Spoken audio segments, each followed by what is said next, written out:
The Apple Barrel Plot at the Admiral Benbow. At the Admiral Benbow. Stockade attack. Pirate shootout. Mutiny. Broadside. At the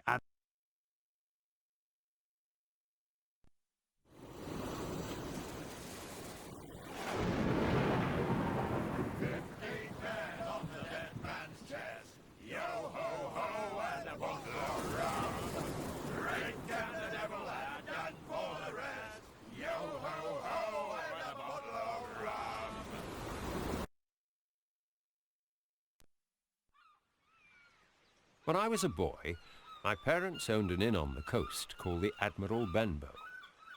I well remember the day the scarred old sailor arrived, carrying his sea chest behind him and singing a sea shanty. 50 men on the dead man's chest, yo-ho-ho and a bottle of rum. We were to call him the captain, and he gave me a silver fourpence to look out for a one-legged sailor. The thought of this man seemed to make him nervous.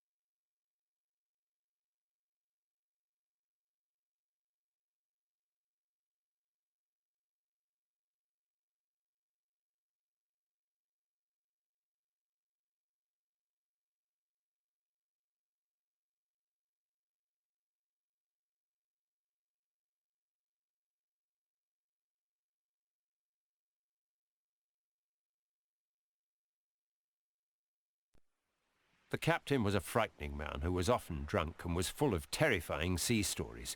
He bullied everyone in the inn, and he never paid his bill.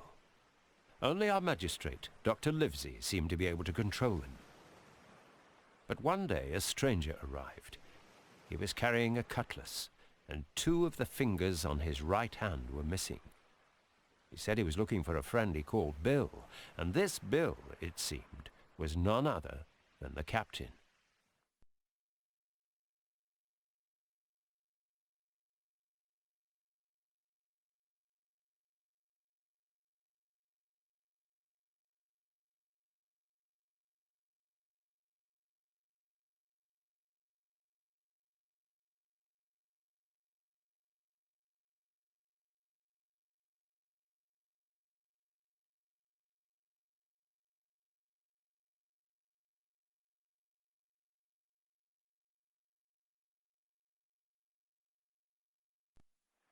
When our old sailor saw who this newcomer was, he was shocked.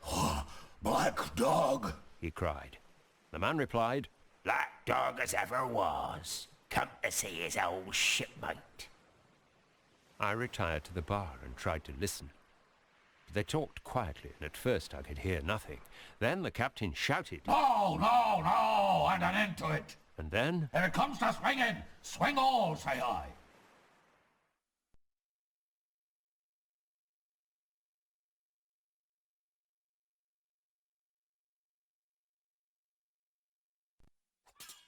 a ferocious sword fight broke out between them. Then I saw Black Dog run screaming from the inn, chased by the captain. But before he could catch up with him, the captain collapsed. He had had a stroke. Dr. Livesey was called, and he managed to revive him. Said the doctor, He should stay in bed for a week. That's the best thing for him. but the captain would not listen to it. Awake? He cried. Hell, have a black spot on me by then. But what is the black spot, Captain? I asked. Summons, mate. He answered, and fell asleep. A few days later, a blind beggar arrived at the inn. He said his name was Pew, and made me take him to the captain. The captain was horrified to see him. Boy, Said the beggar, Take his hand by the wrist and bring it near mine. I obeyed him, and he passed a piece of paper to the old sailor, then went. The captain looked at the note. The black spot! He shouted. 10 o'clock! 6 hours! But then once more he collapsed with a stroke, and this time he was dead. I could barely bring myself to touch the captain's body, but I found the key to his sea chest around his neck.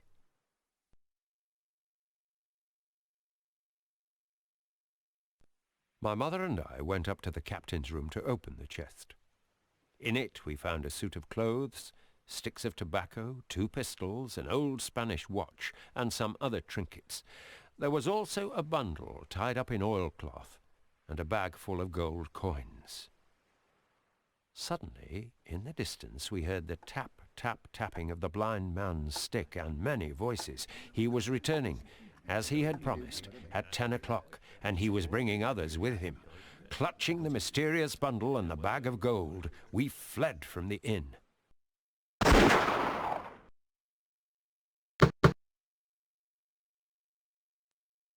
Leaving the inn in the hands of the ruffians, we made our way to the home of the local magistrate, Squire Trelawney.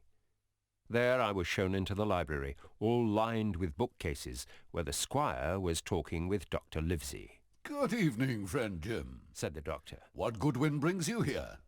I told my story, and you should have seen how the 2 gentlemen leaned forward and looked at each other and forgot to smoke in their interest and surprise. And so, Jim, Said the doctor. you have the thing that they were after, have you? Here it is, sir, said I, and gave him the oilskin packet. He broke open the seals with great care and pulled out a book containing lots of strange writing and pages of accounts. I can't make head or tail of this, Said the doctor. Let's see what else there is. And they unfolded a map of an island.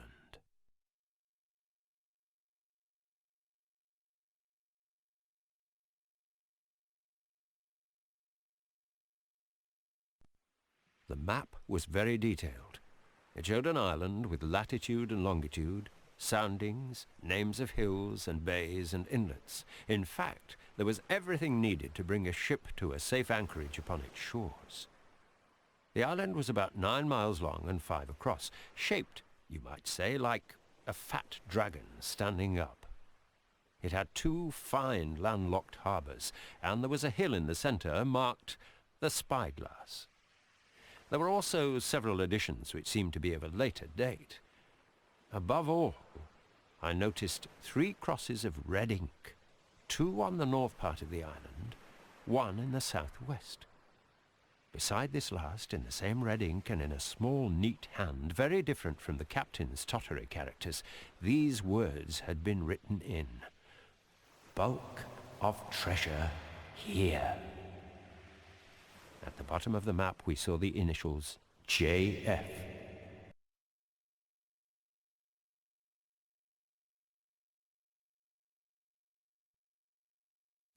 This must be Flint's map, said the squire. You heard of Flint, I suppose? He was the bloodthirstiest buccaneer that ever sailed.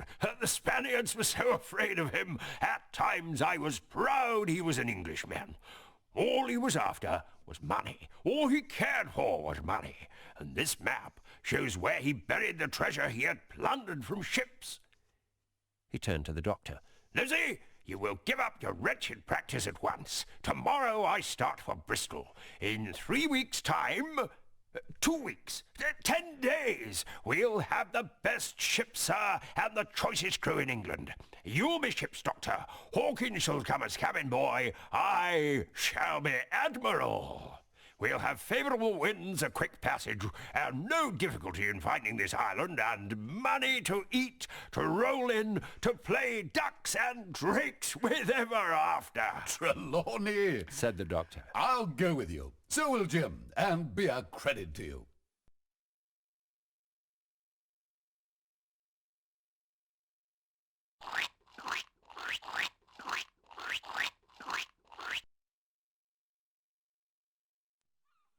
When I reached Bristol, The squire sent me to the Spyglass Inn to meet the innkeeper, a man called Long John Silver.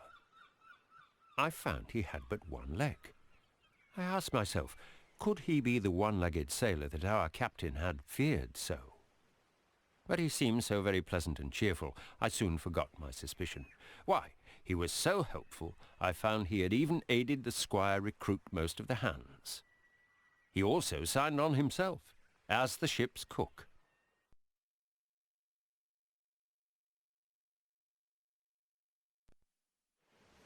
We boarded our ship called the Hispaniola, and met the captain, who was called Mr. Smollett, and he told us straight away he wasn't happy about the voyage ahead. "I'd better speak plain," he said. "I don't like this cruise, and I don't like the man." The squire took an instant dislike to him. Perhaps, sir, you don't like the ship either, he snapped. Dr. Livesey cut in. You don't, you say, like this cruise. Now tell me why. Said Captain Smollett. I was engaged under sealed orders. Now I find every man before the mast knows more than I do. I learn we're going after treasure. Hear it from my own hands, mind you. I don't like treasure voyages on any account, and I don't like them above all when they are secret.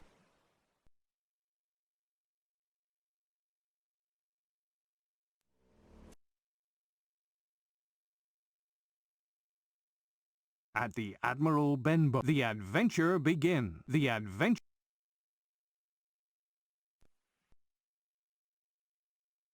Treasure trove at last. The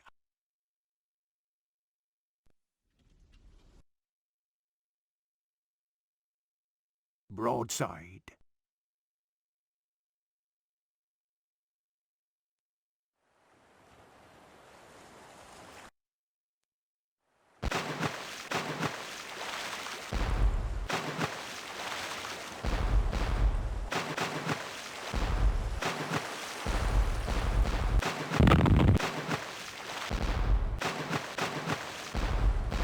Nice work, my lads. Nice work.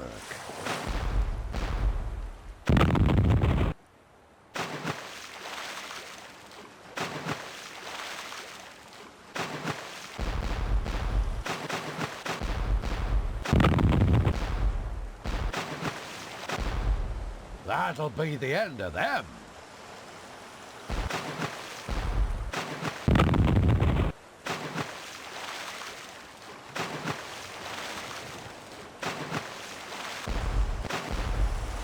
Nice work, my lads. Nice work.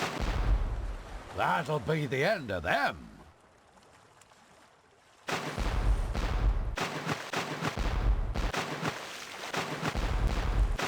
Good shooting, men.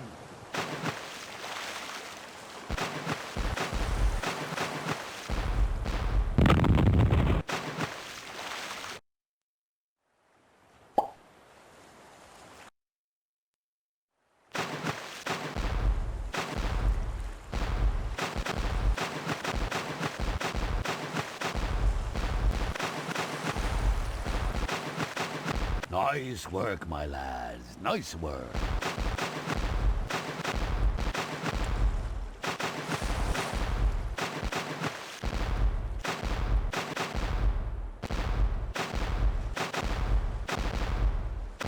Nice work, my lads. Nice work.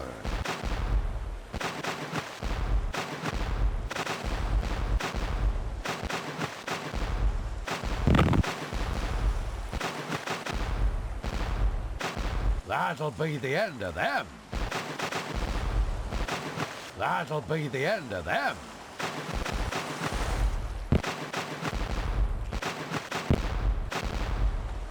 Nice work, my lads. Nice work.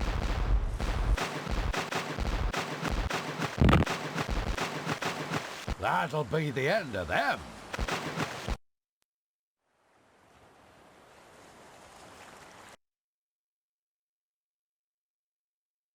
Stockade attack.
you scallywags! There he is! There he is! Get him! Get him, yeah!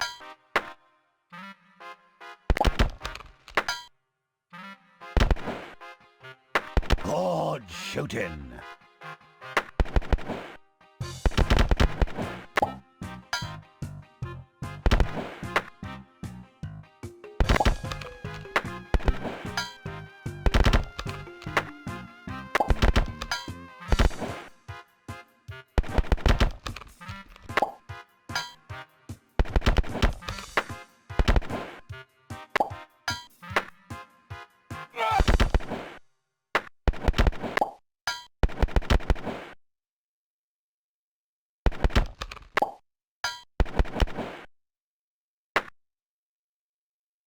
Good shooting.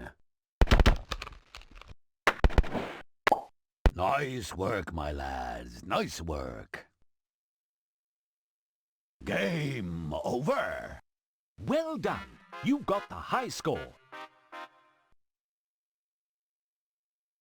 Stockade attack. Pirate shootout.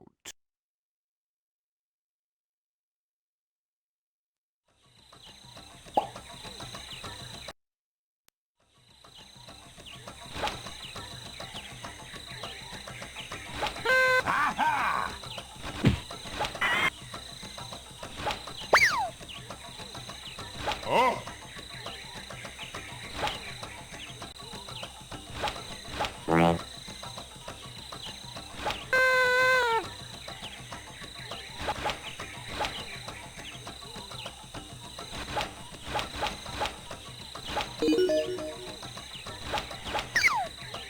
Oh! We'll have you for this, Jim.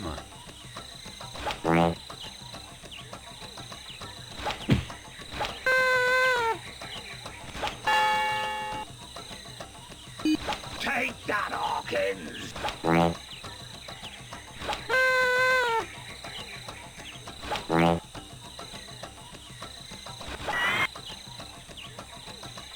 Oh!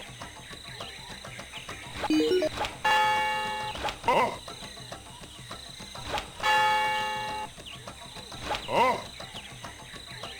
Oh! We'll have you for this, Jim.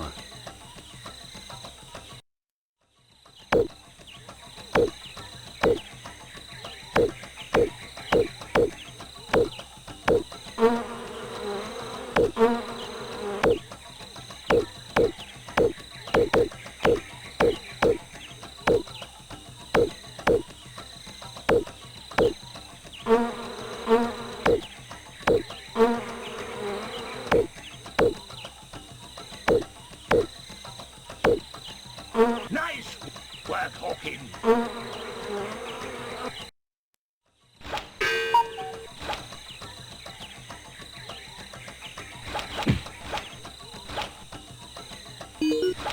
Take that, Hawkins! Oh! Keep at him! Take that, Hawkins! Oh! Oh!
We'll have you for this, Jim.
Where you be going now, Jimmy lad? Well done. You got the high score.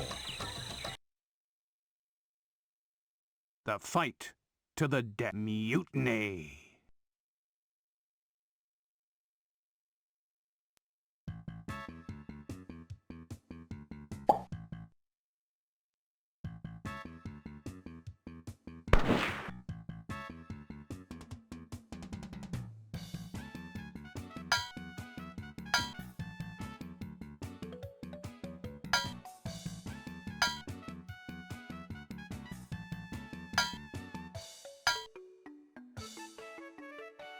After him, lads!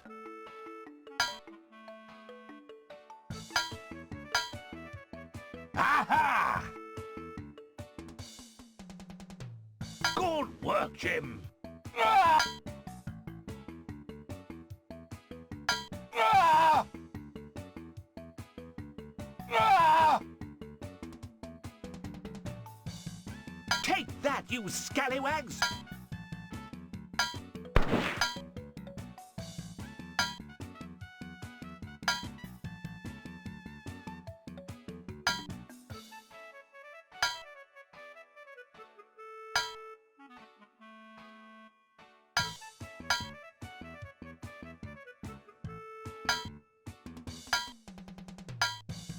Good work, Jim!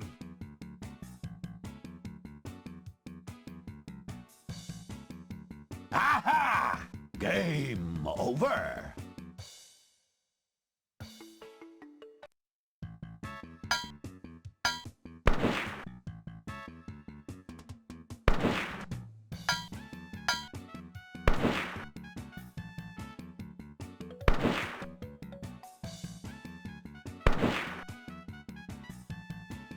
After him, lads!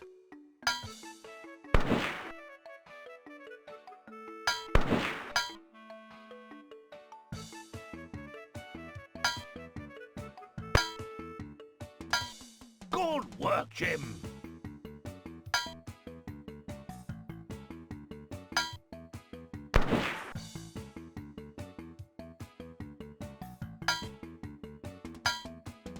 Take that, you scallywag! Take that, you scallywags!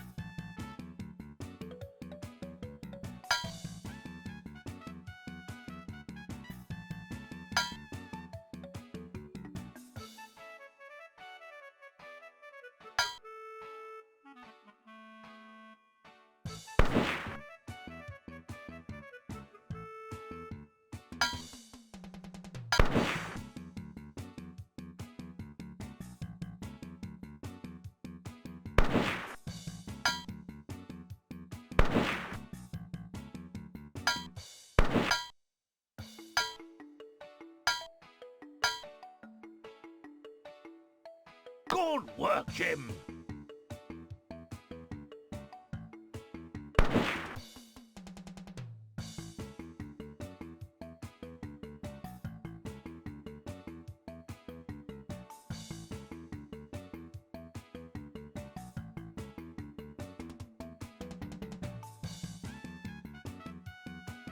Nice work, Hawkins! Well done. You got the high score.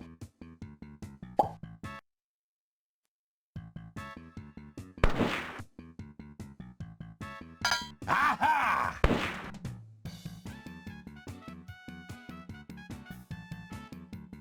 Aha!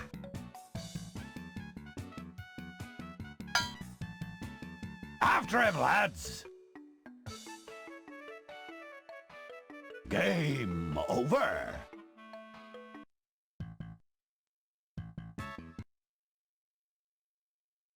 The apple barrel plot. Click here to start.